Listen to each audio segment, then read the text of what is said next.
It was always going to be a tall order, attempting to get all 7 leaders of the industrialised world to agree on a strategy for trade.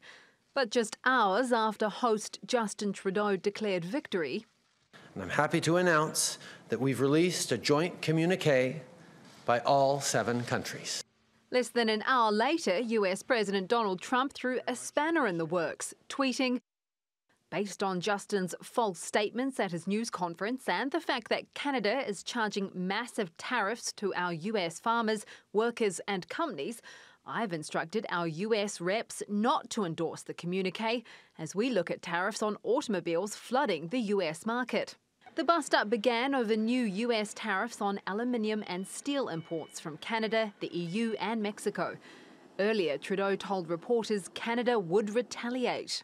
The administration's choice to impose illegal and unacceptable tariffs, illegitimate and unacceptable tariffs to Canadian steelworkers and auto workers and on the Canadian economy must be met with an equivalent response. That statement presumably the catalyst for Trump's second tweet, where he accused Trudeau of acting meek and mild during meetings, but giving a news conference calling US tariffs kind of insulting. He went on to call that very dishonest and weak. The UK has also threatened countermeasures over the US tariffs, but Trump says anyone who tries to fight will fail. If they retaliate, they're making a mistake, because you see, we have a tremendous trade imbalance.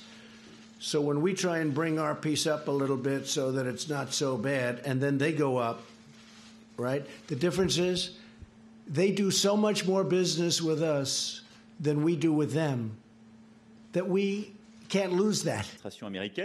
I cannot presume to know what decisions will be made by the US administration, but I know one thing.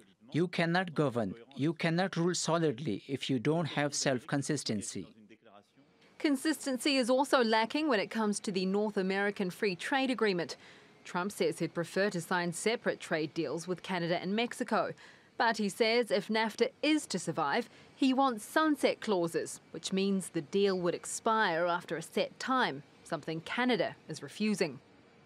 To his G7 colleagues, Trump is threatening stability among allies.